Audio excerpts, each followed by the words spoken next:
26 फरवरी सन 1967 का प्रातः क्लास।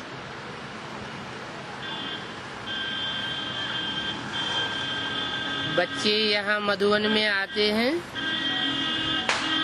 बाप दादा के पास।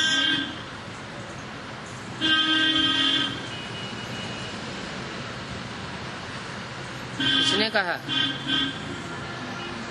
शिव बाबा ने कहा बच्चे यहाँ आते हैं। बच्चे माना जो भी सुप्रीम सोल बाप के बच्चे बनते हैं, जिनको पहचान मिलती है कि मैं बिंदु आत्मा, मेरा बाप बिंदु आत्मा, ऐसे बच्चे जो रूहानियत की स्टेज में टिकने की प्रैक्टिस करते हैं, वो आते हैं बाप दादा के पास।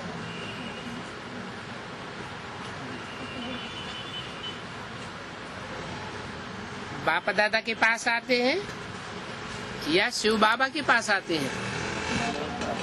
बाप दादा के पास आते हैं, शिव बाबा के पास नहीं आते हैं। बाप माना राम बाप और दादा माना बड़ा भाई। ये जो षष्ठी रूपी चक्र है, इस षष्ठी रूपी चक्र में जन्म लेने वाली आत्माओं में जो सबसे पहले जन्म लेती है बच्चे के रूप में, वो कौन है? कृष्ण बच्चा।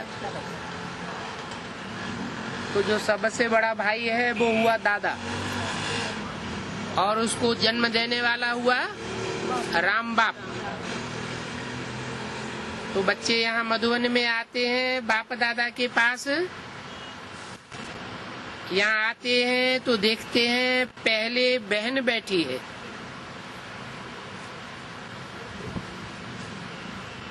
क्या देखते हैं? पहले बहन बैठी है, फिर पीछे देखते हैं कि बाप दादा आया हुआ बना। मम्मा को बैठा हुआ देखते थे, तो मम्मा क्या हुई? बहन हुई। देह के हिसाब से, आत्मिक स्थिति के हिसाब से सब आत्मा आत्मा, भाई भाई। तो पहले देखते हैं बहन बैठी है, फिर पीछे देखते हैं कि बाप दादा आया हुआ है।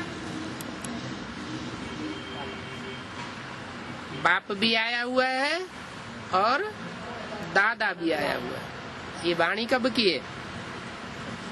67 की। तो 67 में बाप आया हुआ है। माना कौन सा बाप आया हुआ है?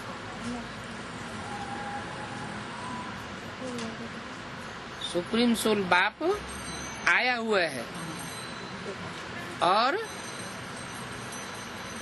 दादा माना कृष्ण की सोल, दादा लेखराज आया हुआ है। तो बाप की याद आती है।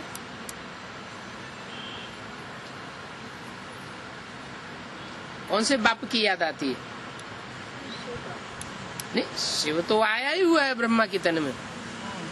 दादा लेखराज के तन में शिव तो आया ही हुआ है। वो बाप है बिंदु बिंदु आत्माओं का बाप। तो याद किसकी आती है? बिंदु की याद आती है? याद आती है उस बाप की जिसने बीज बोया यज्ञ के याद में। बीज बोने वाले को बाप कहा जाता है। ज्ञान का बीज किसने बोया?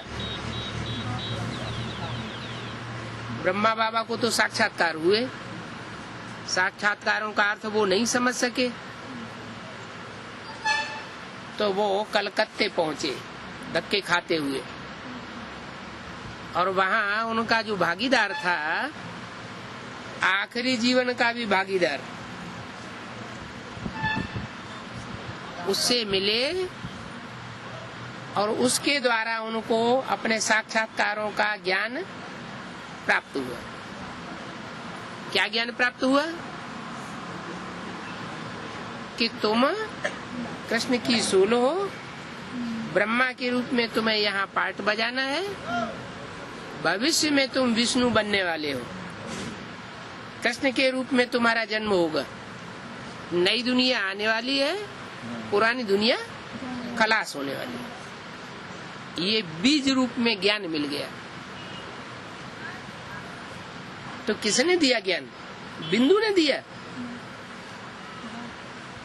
बाप की याद आती है, बना वो राम बाप जिसके तन में शिव ने पहले प्रवेश करके, जो भागीदार के रूप में था, उसमें प्रवेश करके ये सारा ज्ञान बीज रूप में दे दिया। तो बाप की याद आती है, तुम हो ब्राह्मण ब्राह्मणी, ब्रह्मा के बच्चे स्त्री रूप और पुरुष रूप, तो आपस में भाई बहन हो गए। जब प्रजापिता ब्रह्मा है तो ब्राह्मण ब्राह्मणिया हो।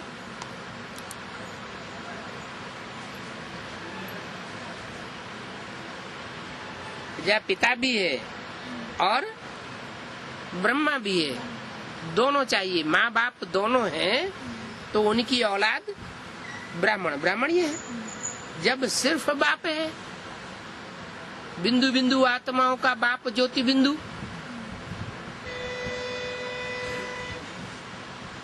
वो सिर्फ बाप है, उसके साथ कोई माता नहीं है, तो तुम ब्राह्मण ब्राह्मणिया नहीं हो,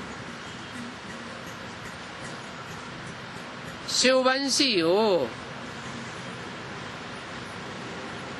शिव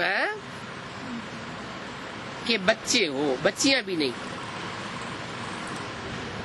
वो ब्राह्मण तो बाप ब्रह्मा को जानते ही नहीं है। वो ब्राह्मण सन 67 में जब बोला तो दुनियावी ब्राह्मणों के लिए ये बात लागू हुई कि दुनियावी ब्राह्मण तो ब्रह्मा को जानते ही नहीं। और अभी ये मुरली पढ़ी जा रही है, तो इसका अर्थ क्या होगा? है वो ब्राह्मण, माने कौन से ब्राह्मण? जो बेसिक नॉलेज वाले ब्राह्मण हैं, हाँ, वो ब्राह्मण बाप ब्रह्मा को जानते ही नहीं। इसलिए एक मुरली में पूछा है, उन ब्राह्मणों से पूछो, तुम अपने को ब्रह्मा की औलाद ब्राह्मण कहते हो, तो तुम्हारा ब्रह्मा बाप कहाँ है? तो क्या बतावेंगे? कहाँ है? कहेंगे सूक्ष्म वतन। तो तुम यहाँ कहाँ से आ गए? तो झूठी बात हुई ना। तो वो तो ब्रह्मा बाप को जानते ही नहीं, और हम ब्रह्मा को भी जानते हैं और बाप को भी जानते हैं। तुम बच्चे जानते हो, बाप जब आते हैं तो अकेले नहीं आते हैं, किसके साथ आते हैं? ब्रह्मा, विष्णु, शंकर, तीनों के साथ आते हैं। इसलिए त्रिमूर्ति शिव कहा जाता है। क्या शिव की एक मूर्ति नहीं है? कितनी मूर्ति? शिव की 3 मूर्ति कही जाती है।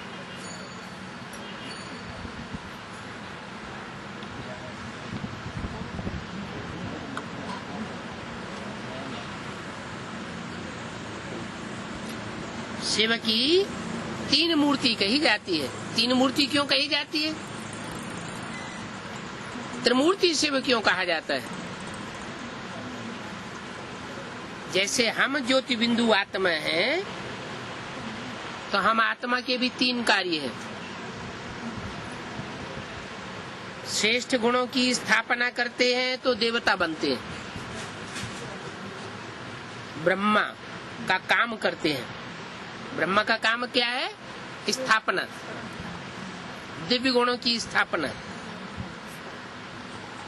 फिर दुर्गुणों का विनाश करते हैं। हमारी आत्मा का ही काम है ना। तो शंकर का रूप हुआ। और फिर जो दिव्य गुण धारण किए हैं उनकी पालना करते हैं, तो विष्णु का कार्य हुआ। तो हमारी आत्मा भी 3 रूप धारण करती है। आ ओ मा। आ माने ब्रह्मा, ओ माने विष्णु, माँ माने महेश। ओम माने मैं आत्मा हूँ, 3 रूपों से पार्ट बजाने वाली हूँ। तो जैसे मैं आत्मा 3 रूपों से पार्ट बजाने वाली, ओम ओम स्वरूप हूँ, ऐसे ही है मुझे आत्मा का बाप शिव सुप्रीम सोल, वो जन्म मरण के चक्र में नहीं आता है, गर्भ से जन्म नहीं लेता है। इसलिए वो जब इस सृष्टि पर आता है तो 3 मूर्तियां जरूर होनी चाहिए। क्या? क्योंकि उसका अपना शरीर तो है नहीं, हमारा तो अपना शरीर है। अपने ही शरीर से हम ब्रह्मा का भी पार्ट बजाते हैं, विष्णु का भी पार्ट बजाते हैं और शंकर का भी पार्ट बजाते हैं। हम तो जन्म मरण के चक्र में आने वाले हैं, लेकिन हम आत्माओं का जो बाप है सुप्रीम सोल, वो जन्म मरण के चक्र में नहीं आता। इसलिए वो जब इस सृष्टि पर आता है तो 3 मूर्तियों को चुन लेता है। मूर्ति, मूर्त, अमूर्त। मूर्त का अर्थ क्या होता है? अमूर्त का अर्थ क्या होता है? मूर्त माने साकार, जिसकी मूर्ति बने। अमूर्त जिसकी मूर्ति न बने। अमूर्त माना जिसकी मूर्ति न हो, जो इन आंखों से दिखाई न पड़े। तो वो जब इस सृष्टि पर आता है तो 3 मूर्तियों को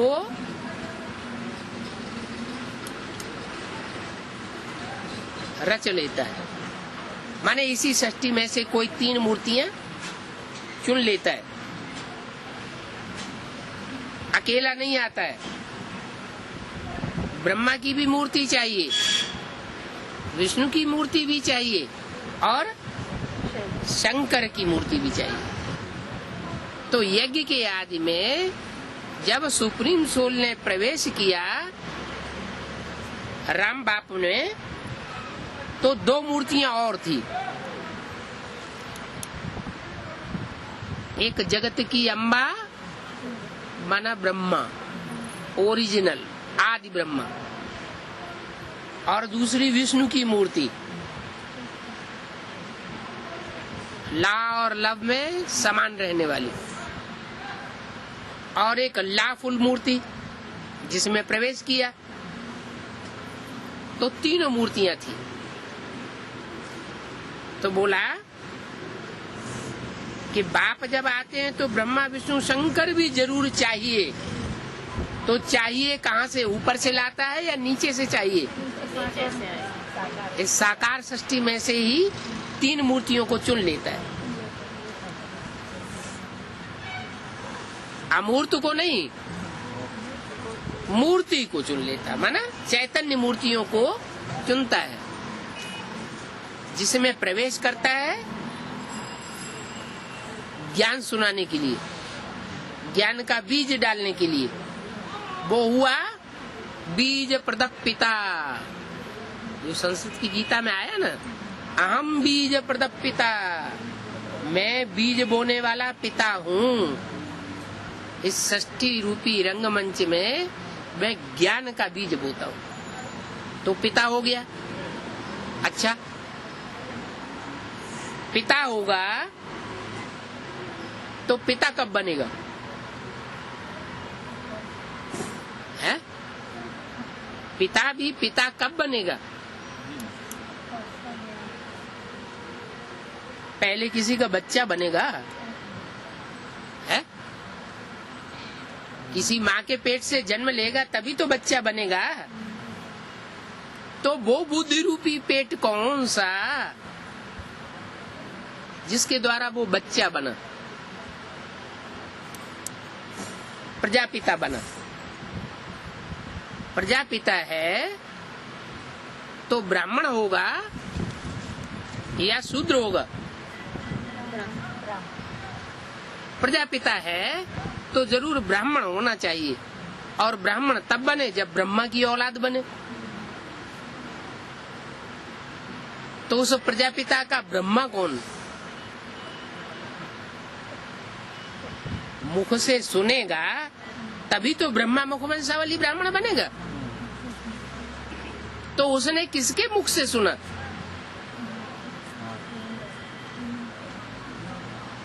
ब्रह्मा बाबा ने डायरेक्ट नहीं सुनाया अपने साक्षात्कारों को, कोई माता निमित्त बनी। तो जो माता निमित्त बनी भागीदार को साक्षात्कार सुनाने के निमित्त, वो बन गई आदि ब्रह्मा। वो सुनाने के निमित्त बनी, समझाने के निमित्त नहीं बनी।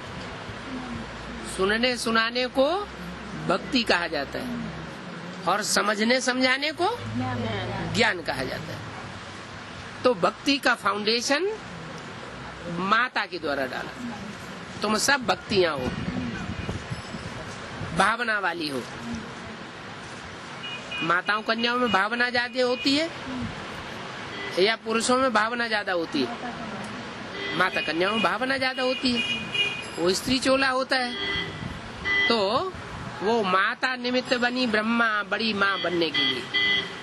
उस बड़ी माँ के मुख से साक्षात्कारों को जिसने सुना और सुनते ही समझ लिया, अपनी ताकत से नहीं समझा, वो सुप्रीम सोल ने प्रवेश करके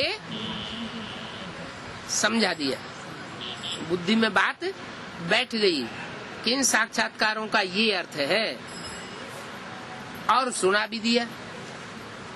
किसको किसको सुनाया? उस समय और कौन कौन सी मूर्तियां मौजूद थी? प्रजापिता ने जब सुनाया समझाया तो कौन कौन सी मूर्तियां थी? विष्णु मूर्ति और ब्रह्मा मूर्ति। दो माताओं के रूप में कोई और मूर्तियां थी, जिनमें एक ब्रह्मा और एक वैष्णवी देवी। दोनों को सुनाया और समझाया। उन दोनों में से दोनों ने सुना और समझा होगा, या किसी ने सिर्फ समझा होगा, किसी ने सिर्फ सुना होगा?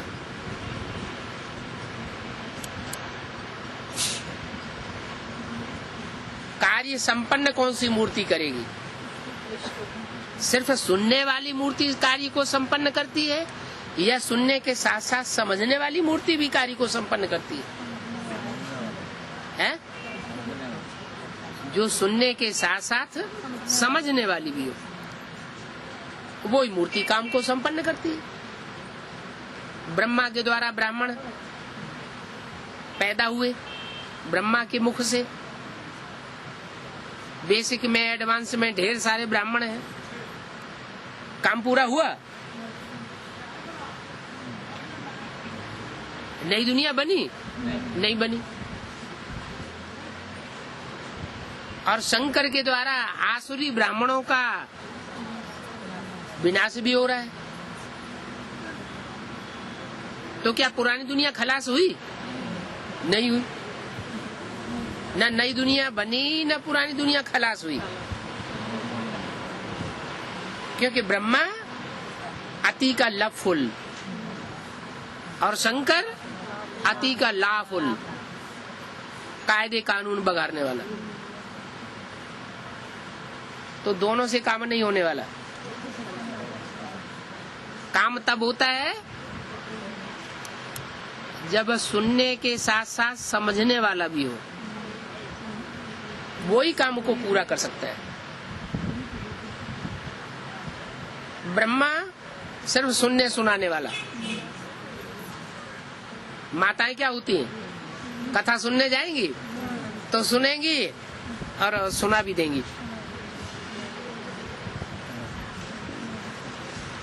जैसे यज्ञ में कुमार का दादी है, पूरी मुरली ज्यों की त्यों सुना देती थी। तो सुना तो देती थी, लेकिन अभी जब एडवांस ज्ञान में समझने की बारी आई तो उनकी बुद्धि में कुछ बैठ रहा है। तो सुनना सुनाना अलग बात और समझना समझाना अलग बात हो जाती है। तो विष्णु की मूर्ति ऐसी है जो सुनती भी जाती है और साथ साथ समझती भी जाती है और साथ साथ प्रैक्टिकल में करती भी जाती है। जो सिर्फ सुनेगा सुनाएगा वो करेगा नहीं। जैसे आज के भाषण करने वाले नेता लोग कितने भाषण करते रहते हैं। धर्मगुरु लोग चारों तरफ भाषण हो रहे हैं धर्म गुरुओं के, और दुनिया नीचे गिरती चली जा रही। तो बात कुछ बनती नहीं। ऐसे ही ब्रह्मा के द्वारा सुनना और सुनाना तो बहुत हुआ। यज्ञ के आदि में भी उस ब्रह्मा ने सुना और सुनाया, लेकिन उससे फायदा नहीं। और विष्णु ने क्या किया उस समय? सुना भी समझा भी, और यज्ञ में उसने सहयोग भी दिया। उसके सहयोग से क्या हुआ? वो नई दुनिया का एक सैंपल तैयार हुआ।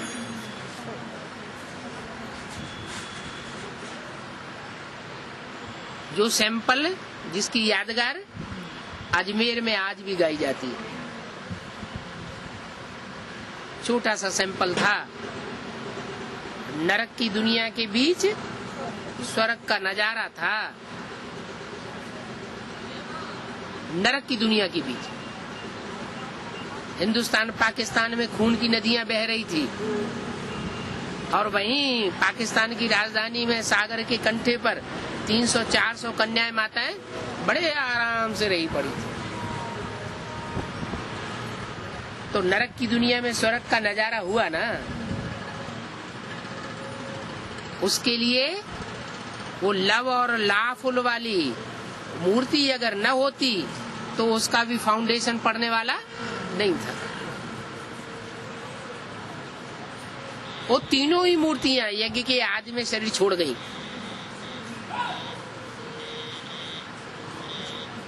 और जब ब्रह्मा और सरस्वती दोनों शरीर छोड़ते हैं, उनके बाद वो भी मूर्तियां आ जाती हैं। आदि ब्रह्मा की मूर्ति भी जन्म लेती है, ब्राह्मण बनती है। शंकर की मूर्ति जिसमें प्रवेश करके शिव बाप ने बीज डाला, जो आदि पिता कहा जाता है, वो भी दोबारा जन्म लेता है ब्रह्मा का शरीर छोड़ने के बाद। और जो वैष्णवी थी वो भी जन्म लेती। तीनों मूर्तियां होनी चाहिए, तो सन 76 में तीनों मूर्तियां प्रत्यक्ष हो जाती है, जिसको बाप का प्रत्यक्षता वर्ष मनाया गया। कौन से बाप का प्रत्यक्षता वर्ष? वही त्रिमूर्ति बाप। सन 76 आया और पता लग गया कि आदि ब्रह्मा कौन, माना जगदम्बा का पार्ट बजाने वाली आत्मा कौन, आदि पिता कौन, जगतम पितरम वंदे। शंकर को सारे जगत का पिता कहा जाता है। उनका पिता कोई नहीं, वो बापों का बाप है। धर्म पिताओं का भी वो बाप है। तो वो बाप भी प्रत्यक्ष हुआ, और बाप है तो जरूर माँ भी हुई, जिसके लिए बोला मुरली में कि 10 वर्ष के अंदर पुरानी दुनिया का विनाश होगा, नई दुनिया की स्थापना होगी।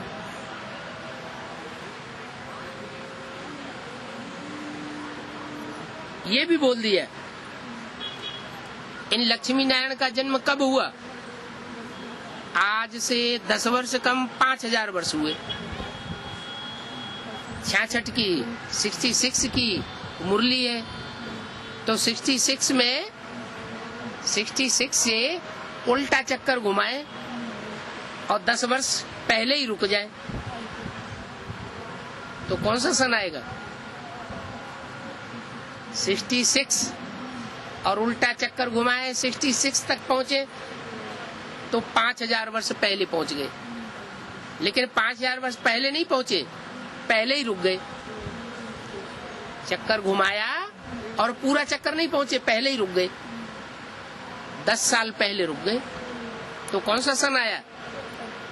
76 आता है।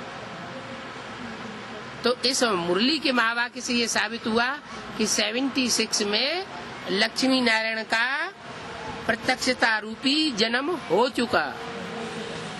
माना नारायण कौन बनने वाली आत्मा है और लक्ष्मी बनने वाली आत्मा कौन है, दोनों के पार्ट डिक्लेयर हो गए 76 में ही, जब एडवांस ज्ञान की शुरुआत हुई थी। तीनों मूर्तियां जो हैं वो क्लियर हो गई बौद्धिक आधार पर। इसलिए बोला कि बाप जब आते हैं, सन 36 में भी आए थे, तब भी तीनों मूर्तियां, लेकिन कोई समझ नहीं सका। क्या? बाप जब माता में बीज डालता है तो कोई देखता है क्या? कोई नहीं देखता, किसी को पता ही नहीं चलता। जब बच्चा बाहर आता है तो दुनिया को पता चलता है कि बच्चे की पैदाइश हुई। तो ऐसे ही सन 76 में वो 3 आत्माएं कौन कौन है दुनिया की, जो 3 मूर्ति के रूप में संसार में प्रत्यक्ष होती है।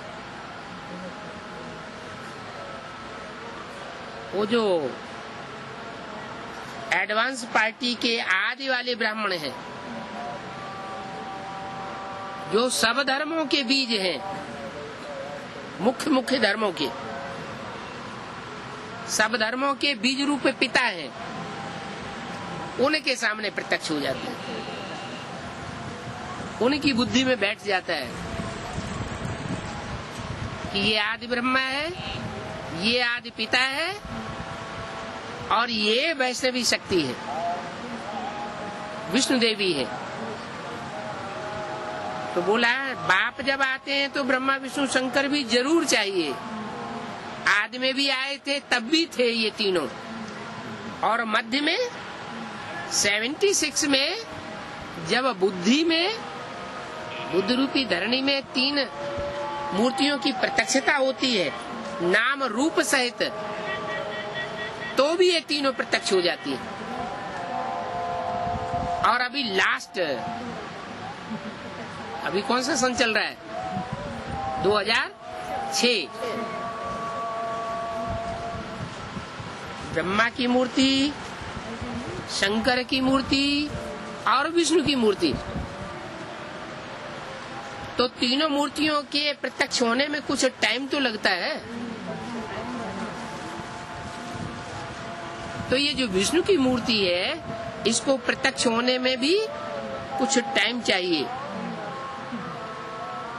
जैसे संपन्न ब्रह्मा कौन हुआ? जिसने बहुत सहन शक्ति का पार्ट बजाया दादा लेखराज के रूप में, तो उसको प्रत्यक्ष होने में 47 से लेकर के 51 वो टाइम लगा। ऐसे तो 36 समझ लो, 14 साल लग गए। फिर दूसरी मूर्ति शंकर को प्रत्यक्ष होने में 70 से लेकर के 76 7-8 साल लग गए। ऐसे ही तीसरी मूर्ति विष्णु को प्रत्यक्ष होने में 4 युगों की शूटिंग मनसा के द्वारा जब पूरी होती है, तीसरे नेत्र के द्वारा संकल्पों की शूटिंग पूरी होती है 2004 में, तो उसके बाद 3-4 साल और लगते हैं विष्णु की मूर्ति को प्रत्यक्ष होने में। 2005, 6, 7, 8 में वो तीसरी मूर्ति भी प्रत्यक्ष होती है, प्रैक्टिकल में प्रत्यक्ष होती है। जैसे दो मूर्तियां प्रत्यक्ष हैं, बेसिक नॉलेज भी वाले भी अभी समझने लगे हैं कि अकेले ब्रह्मा से कोई काम नहीं होना है, शंकर का भी पार्ट है। और तीसरी मूर्ति विष्णु, उसका भी पार्ट है। तो जो वैष्णवी शक्ति है जिसके द्वारा प्रैक्टिकल कार्य होना है, वो प्रैक्टिकल कार्य क्यों होना है? क्योंकि वो सुनती भी है और समझती भी है, और समझने के साथ साथ प्योरिटी की पावर से प्रैक्टिकल भी करती है। ब्रह्मा को दाढ़ी मूछ है, इसलिए विकारी है। दाढ़ी मूछ किसको होती है? विकारी मनुष्यों को या निर्विकारी देवताओं को? दाढ़ी मूछ वाली जो आत्माएं होती है, देहधारी, वो सब विकारी।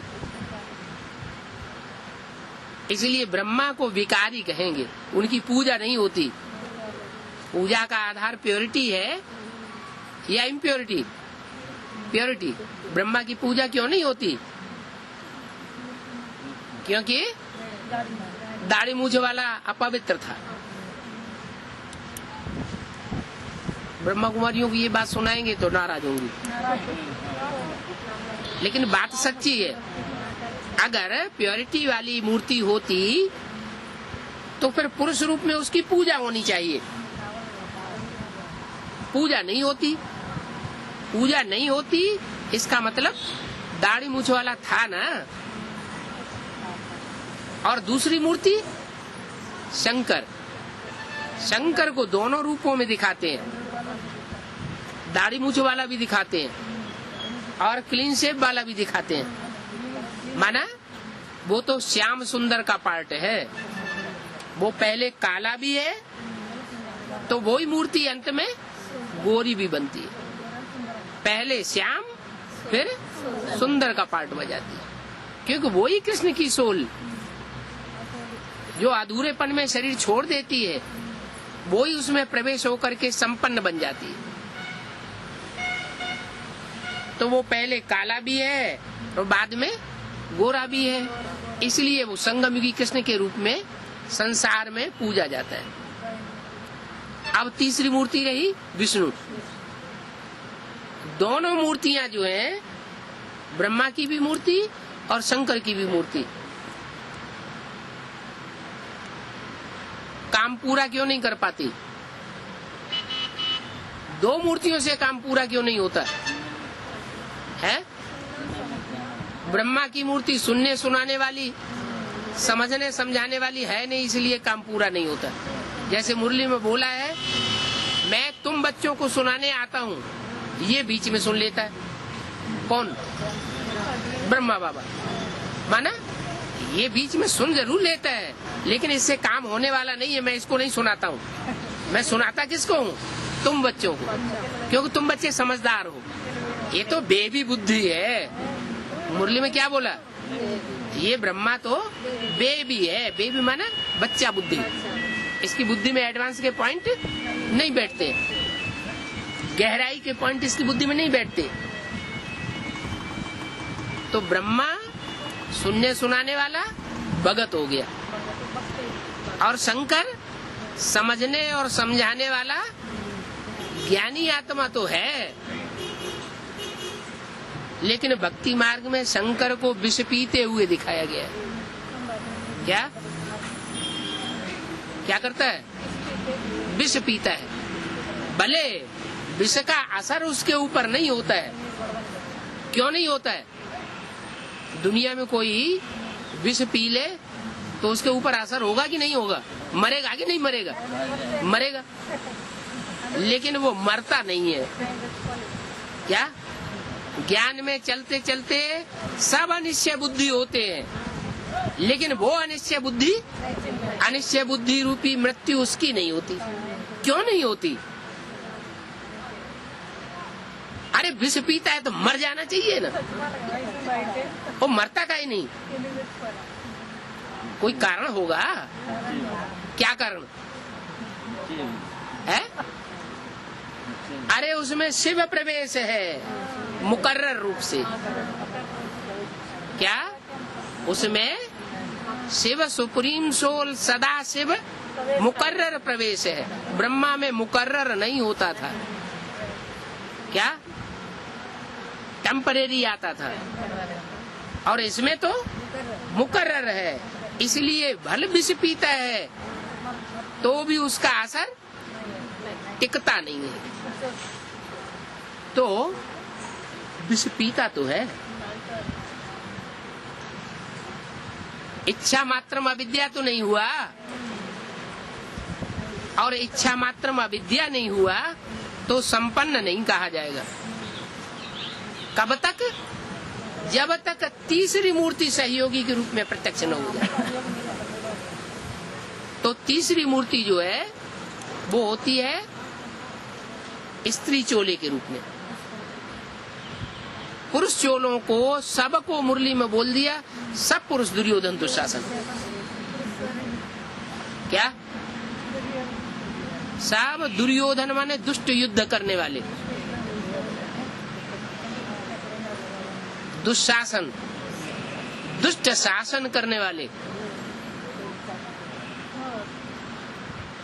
तो चाहे ब्रह्मा हो और चाहे शंकर हो, ये पुरुष हैं या स्त्री चोले हैं? पुरुष चोले। तो दुर्योधन दुशासन की लिस्ट में आ गए या नहीं आ गए? आ गए। इसलिए ऐसे जो दुर्योधन दुशासन की लिस्ट में आने वाले हैं वो नई दुनिया, पवित्र दुनिया की स्थापना का काम पूरा नहीं कर पाते। रुद्रमाला का जो मुख्य मणका है वो ही काम पूरा नहीं कर सके तो दूसरे रुद्रमाला के मणके कहां से पूरा करेंगे? रुद्रमाला के मणकों में पुरुषत्व भरा हुआ है, सब पुरुष होते हैं। भले चोले से स्त्री भी हो तो भी उनके अंदर पुरुष स्वभाव के संस्कार जरूर होते हैं। इसलिए उनके द्वारा स्वर्ग की स्थापना नहीं हो सकती। तो स्वर्ग की स्थापना होने के लिए, स्वर्ग की स्थापना होने के लिए एक तीसरी मूर्ति जरूर चाहिए। वो तीसरी मूर्ति वो है जो सुनती भी है, सुनाती भी है, समझती भी है और समझाती भी है। समझती समझाती तब है जब उसे एडवांस नॉलेज मिलती है, और समझने समझाने के साथ साथ वो प्योरिटी की पावर होने के कारण, क्योंकि स्त्री चोला है ना। कन्याओं माताओं को नहीं बोला, सब कन्याएं माताएं पूतनाएं सूपन खाए होती हैं। क्यों नहीं बोला? कोई कोई होती है। तो मोस्टली कन्याएं माताएं जो हैं वो अच्छी होती है, पवित्रता को धारण करने वाली, पुरुष को थमाने वाली होती है। पुरुष अपने आप अपने को कंट्रोल नहीं कर पाता, लेकिन अगर स्त्री चाहे आमादा हो जाए तो पुरुष को कंट्रोल कर सकती है, पुरुष विकारों पर जीत पा सकता है। तो ऐसी वो वैष्णवी शक्ति भक्ति मार्ग में भी ब्रह्म समाजी भी होते हैं, शैव संप्रदाय भी होते हैं, और वैष्णव पंथी भी होते हैं। क्या कहते हैं? हम तो वैष्णव पंथी हैं। तो बहुत पवित्र कौन से माने जाते हैं? शैव संप्रदाय वाले बहुत पवित्र माने जाते हैं, ब्रह्म समाजी बहुत पवित्र माने जाते हैं, या वैष्णव संप्रदाय? वैष्णव संप्रदाय वाले बहुत पवित्र माने जाते हैं और वो पवित्रता धारण भी करते हैं। तो वो पवित्रता की प्रतिमूर्ति विष्णुवी जब प्रत्यक्ष होती है तो प्रत्यक्ष होने के साथ ही साथ नए संगठन की स्थापना कर देती है और वो संगठन प्रत्यक्ष हो जाता है। भला अभी अव्यक्त वाणी में बाप दादा ने बोल दिया, क्या क्या बोल दिया? अष्ट देवों से बात करते करते जो असदेव बनने वाली आत्मा है, उनसे बात करते करते ये बोल दिया कि नई दुनिया की सौगात तुम बच्चों को बाप दादा ने दी है। माने नई दुनिया का संगठन तो बना है, इससे साबित हुआ है कि नई दुनिया का संगठन बना है। नई दुनिया की सौगात तुम बच्चों को दी है, उस नई दुनिया में आना जाना करते हो ना। माना उस संगठन में आना जाना भी कर रहे हैं वो, लेकिन प्रत्यक्ष नहीं है। प्रत्यक्ष होने की ताकत नहीं है। प्रत्यक्ष तब ही हो सकेंगे जब वैष्णवी शक्ति प्रवेश करे। तो फाउंडेशन तो पड़ गया नई दुनिया का, लेकिन वो नई दुनिया की प्रत्यक्षता तब ही होगी जब वो वैष्णवी शक्ति 2008 में प्रत्यक्ष हो। तो तीनों मूर्तियां चाहिए। एक मूर्ति शिव नहीं चाहिए, 2 मूर्ति शिव से भी काम नहीं होगा। तीनों मूर्तियां शिव की चाहिए प्रैक्टिकल में, और सब उसे समझें कि हाँ यही तीनों हैं। भला अभी अव्यक्त वाणी में बोल दिया है, क्या बोला है? पहले बोला एक मूर्ति प्रत्यक्ष, फिर बोला 2 मूर्ति प्रत्यक्ष, फिर बोला 3 मूर्तियां सीट ले चुकी है, 2-3 मूर्तियां सीट ले चुकी, और फिर बाद में बोला 3 मूर्तियों की सीट फिक्स हो गई। तीनों मूर्तियों ने सीट तो अपनी फिक्स कर ली, लेकिन प्रत्यक्ष नहीं हुई। एक ब्रह्मा की मूर्ति प्रत्यक्ष हुई, एक शंकर की मूर्ति एडवांस वालों के बीच में प्रत्यक्ष हुई। ऐसे तो बेसिक वाले भी कहते हैं शंकर पार्टी। अरे पार्टी है तो पार्टी बनाने वाला भी होगा। बिना पार्टी बनाने वाले के पार्टी कहां से आ गई? इसका मतलब उनकी बुद्धि में भी शंकर प्रत्यक्ष है। ऐसे नहीं कि नहीं प्रत्यक्ष है। तो 2 मूर्तियां उनकी बुद्धि में भी प्रत्यक्ष है। तीसरी मूर्ति अभी एडवांस वालों की नजर में भी पूरी प्रत्यक्ष नहीं है, प्रैक्टिकल में मैदान में नहीं है। वो प्रत्यक्ष तब हो जब एडवांस ज्ञान धारण करे। एडवांस ज्ञान धारण करे, सुने, सुनाए, समझे, समझाए, और पवित्रता की मूर्ति होने के कारण जो प्योरिटी वाला होता है वो सुनने के साथ समझता भी है, और समझने के साथ साथ दूसरों को सुनाता भी है, और सुनाने के बाद समझा देता भी है। खुद प्रैक्टिकल करता है और दूसरों से भी प्रैक्टिकल करा देता है। प्योरिटी की इतनी ताकत होती है। तो वो तीसरी मूर्ति जो है जब प्रत्यक्ष हो जाए तब कहेंगे त्रिमूर्ति बाप प्रत्यक्ष हुआ, तब होगी बाप की असली प्रत्यक्षता। अभी कितने भी कोई मेगा प्रोग्राम करता रहे, बड़े बड़े कॉन्फ्रेंस करता रहे, मेगा प्रोग्राम में 3 मूर्तियां छपा दे, क्या बड़े बड़े पोस्टर लगाते हैं ना, तो उनमें दीदी दादियों की 3-3 मूर्तियां रख दी जाती हैं, ऊपर शिव निराकार रख देते हैं। तो पोस्टर छपाने से वो त्रिमूर्ति प्रत्यक्ष होने वाली नहीं है। ये तो प्रैक्टिकल कार्य दुनिया देखेगी तो मानेगी, नहीं तो नहीं मानेगी। तो अभी तीनों मूर्तियां प्रत्यक्ष होने का टाइम आ गया, इकट्ठी प्रत्यक्ष होंगी। इसलिए बोला बाप जब आते हैं तो ब्रह्मा विष्णु शंकर भी जरूर चाहिए। यज्ञ के आदि में आए थे वो तो बिल्कुल गुप्त, किसी ने नहीं जाना कौन है 3 मूर्ति।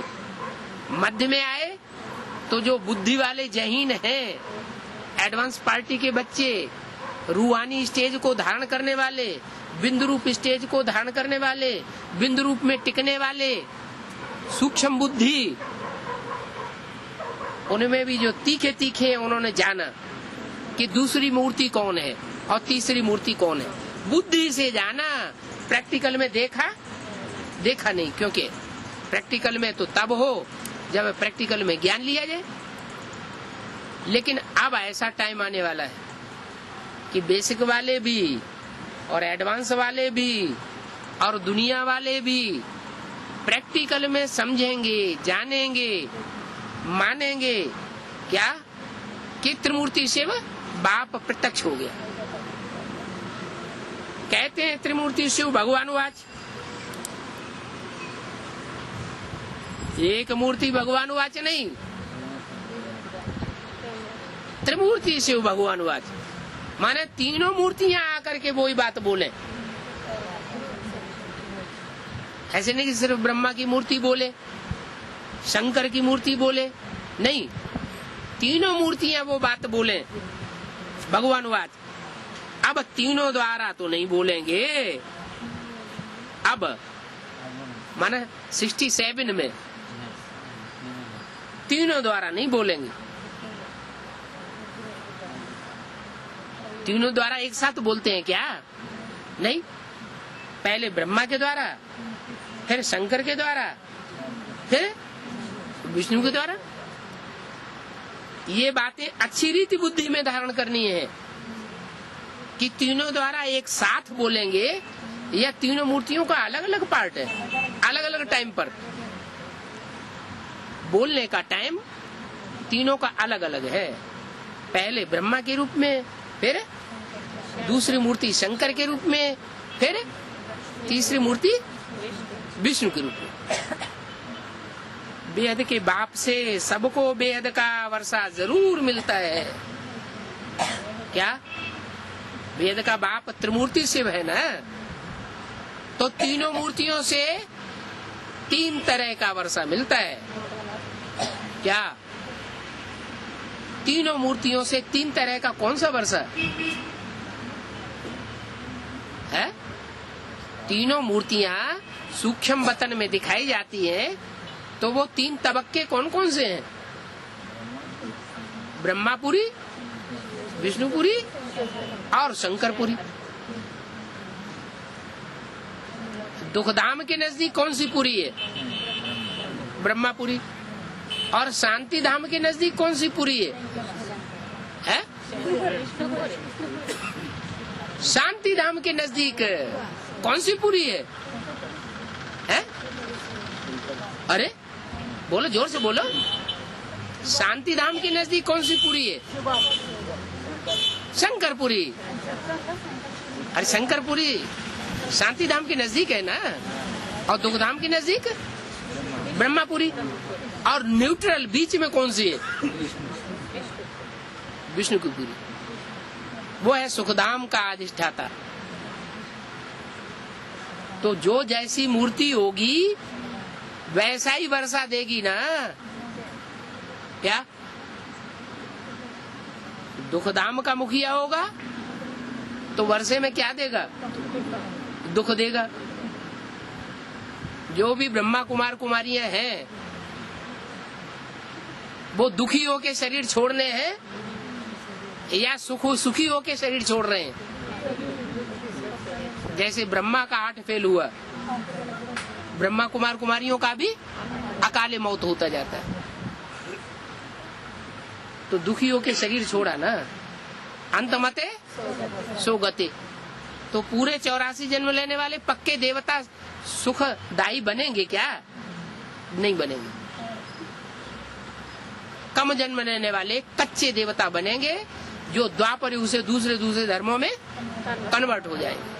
गीता में लिखा है, स्वधर्मे निधनम श्रेय पर धर्मो भयावह। अपने धर्म में मर जाना अच्छा, और दूसरे के धर्म में जाने से भय पैदा होता है। दूसरे के धर्म में नहीं जाना चाहिए, लेकिन ये आत्माएं दूसरे धर्म में सब कन्वर्ट हो जाने वाली है। अभी भी कन्वर्ट हुई पड़ी है। जो सच्चा बाप आया हुआ उसको नहीं पहचान रही है, दूसरों को बाप बनाया हुआ और उनकी मत पर चल रहे हैं। तो बाप कहते हैं बेहद का बाप त्रिमूर्ति शिव आया हुआ है, तो त्रिमूर्ति शिव बाप से बेहद का वर्षा मिलता है। क्या? भक्ति भी मिलती, भक्ति का भी बाप है। बाप के भगत भी हैं, बाप की प्रजा भी बनती है, बाप के ज्ञानी आत्मा बच्चे भी हैं। तो जो ज्ञानी आत्मा बच्चे हैं वो राजयोग सीख करके राजा बनते हैं, राजा रानी बनते हैं। जो प्रजा बनने वाले बच्चे हैं वो सिर्फ संदेश लेकर के बैठते हैं, प्रजा बनते हैं। और जो संदेश भी पूरा नहीं लेते, ज्ञान भी नहीं उठाते, वो फिर लास्ट में भगत बनते हैं।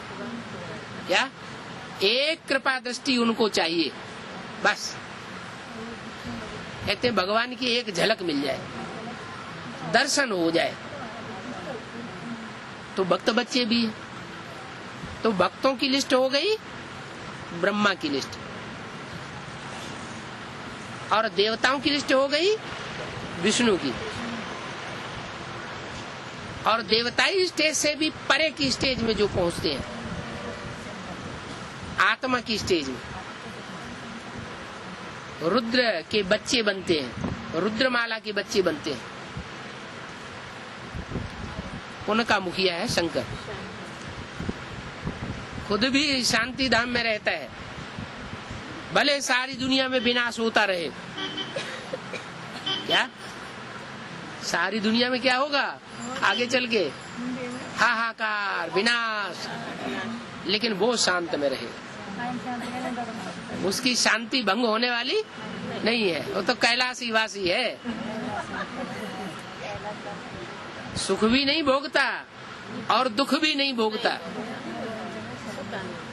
सुख में उछल उछल के चलने वाला नहीं, और दुख में आंसू बहाने वाला नहीं, एक रस रहता है। शांति धाम का वासी है, शांति देवा कहा जाता है। कैसा देवा? शांति देवा।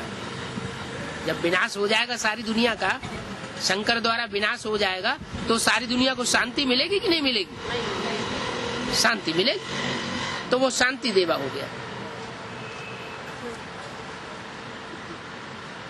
और सुख देवा कौन हुआ? विष्णु हुआ सुख देवा। और दुख देवा कौन हुआ? ब्रह्मा हुआ दुख देवा। इसलिए मुरली में बोला है, मैं सुख देता हूँ, सुख का सागर हूँ। और दुख देता है रावण। क्या? रावण क्या देता है? दुख देता है। रावण के हाथ में भी वेद शास्त्र दिखाए जाते हैं, और ब्रह्मा के हाथ में भी वेद शास्त्र दिखाए जाते हैं। तो वेद शास्त्रों जिसके हाथ में दिखाए जाए वो भगत हुआ या ज्ञानी हुआ? क्या कहेंगे उसको? है? रावण के हाथ में भी वेद शास्त्र और ब्रह्मा के हाथ में भी वेद शास्त्र। तो जिसके बुद्धि रूपी हाथों में वेद शास्त्र दिखाए जाए वो क्या हुआ? है? भक्त हुआ ना। तो मुरली में बोला, भक्ति रावण से आती है और ज्ञान राम से आता है।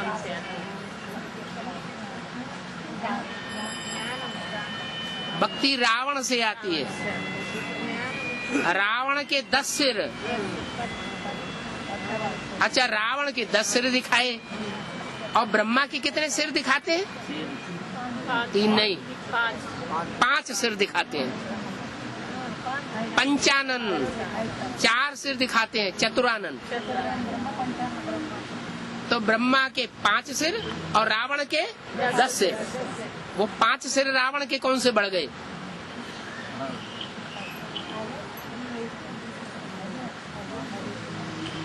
जो प्रकृति के 5 रूप हैं, पृथ्वी, जल, वायु, अग्नि, आकाश,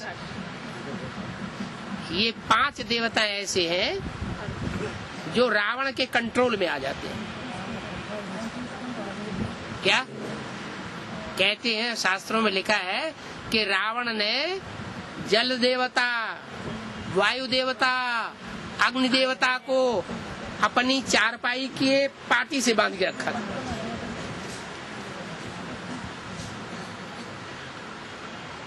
तो ये 5 देवताएं जो है बंधे हुए होने के कारण बांधेले हो गए, बांधेले हो गए तो यथा राजा तथा प्रजा। वो रावण है तो वो रावण की औलाद हो गई। कौन? 5 वो देवता है। अब देवता नहीं है और रावण की औलाद है। उन असुरों को भगवान बाप आकर के असुर से देवता बनाते हैं। तो ब्रह्मा के 5 मुख और रावण के 10 मुख। 5 रावण के विकार, काम क्रोध लोभ मोह माया के विकार, और 5 प्रकृति के विकृत रूप जो देवता से असुर बन जाते हैं। आज वायु है कलयुगी दुनिया में, जब विकराल रूप धारण करती है तो तूफान आता है। सबसे ज्यादा तूफान कौन से प्रदेश में आता है? आंध्र प्रदेश में बहुत तूफान आता है, अंधा ही बना देता है। तो देवता का रूप हुआ या राक्षसी रूप हुआ? राक्षसी रूप हुआ। ऐसे ही अग्नि, अग्नि जो है वो इतना विकराल रूप, प्रचंड रूप धारण करती है कि जब एटम बम फटेंगे, पृथ्वी का जो बैलेंस डोलेगा, तो पृथ्वी के अंदर से जो आग भरी हुई है वो बाहर निकल आएगी ज्वालामुखी के रूप में। चारों तरफ पृथ्वी फट पड़ेगी। ये पहाड़ देखे ना, ये सब कभी ज्वालामुखी थे। जब दुनिया का अर्ध विनाश हुआ था तो ये ज्वालामुखी फटे थे और इनमें से जो लावा निकला वो पत्थर की तरफ जाम हो गया। तो अग्नि इतना विकराल रूप धारण करती है देवता। कहा जाता है अग्नि देवता, लेकिन कलयुग के अंत में जब विनाश होता है तो देवता पूरा असुर का रूप धारण कर लेता है। तो ये 5 तत्व, चाहे पृथ्वी हो, चाहे जल हो, जल कितनी बाढ़ लाती है। नॉर्थ पोल और साउथ पोल पृथ्वी का, जहाँ सैकड़ों मील ऊंचे पहाड़ बर्फ के बने हुए हैं। जब एटम बम फटेंगे और सूरज बहुत जोर से तपेगा तो वो सारे बर्फ के पहाड़ पिघल करके समंदर में आ जाएंगे और समंदर का पानी उछाल मारेगा ऊपर को। तो जो बम्बई है, मद्रास है, समंदर के किनारे जितने भी शहर हैं, न्यूयॉर्क वगैरह, वो सब बोड़म बोड़ पानी में डूब जाएंगे। अभी भी नदियों में बाढ़ आती है तो कितना नुकसान कर देती है तो जल देवता कहा जाता है, लेकिन देवता है तो इतना दुख क्यों देता है? देवता है कि राक्षस है? तो जो सतयुग में देवता होता है वो कलयुग में राक्षस बन जाता है। अभी बाप कहते हैं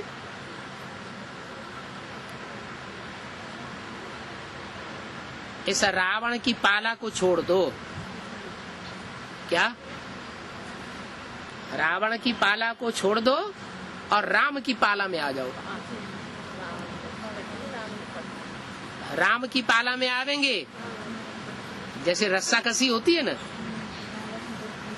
रस्सी होती है ना, रस्सा मोटा, कुछ लोग इधर से खींचते हैं और कुछ लोग उधर से खींचते हैं। ये रस्सा कसी का खेल हो रहा है। एक तरफ बेसिक नॉलेज में रावण खींच रहा है, अभी तो एडवांस नॉलेज में भी रावण घुस गया। एडवांस में भी जो विधर्मियों की बीज रूप आत्माएं हैं वो बेसिक वालों से मिलती चली जा रही है। तो एक तरफ रावण खींच रहा है और दूसरी तरफ राम खींच रहा है। यह राम रावण की रस्सा कसी चल रही है। इस रस्सा कसी में राम कहते हैं सतयुग आने वाला है। और रावण कहता है अंधेरा कायम रहेगा, अंधकार कायम रहेगा, कलयुगी दुनिया कायम रहेगी, अभी हजारों वर्ष दुनिया चलेगी।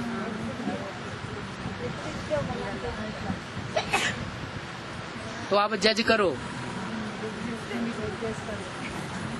क्या राइट है क्या रंग है। राइट को कहते हैं सत्य और रंग को कहते हैं असत्य। सत्य माने गॉड, ट्रुथ, गॉड फादर, भगवान, और असत्य माने रावण। अब किधर जाना है? सो फैसला करो जल्दी जल्दी और फाइनल फैसला करो। फिर ये नहीं फिर दोबारा फैसला करने के लिए कोई और सुप्रीम कोर्ट आ जाए। ओम शांति।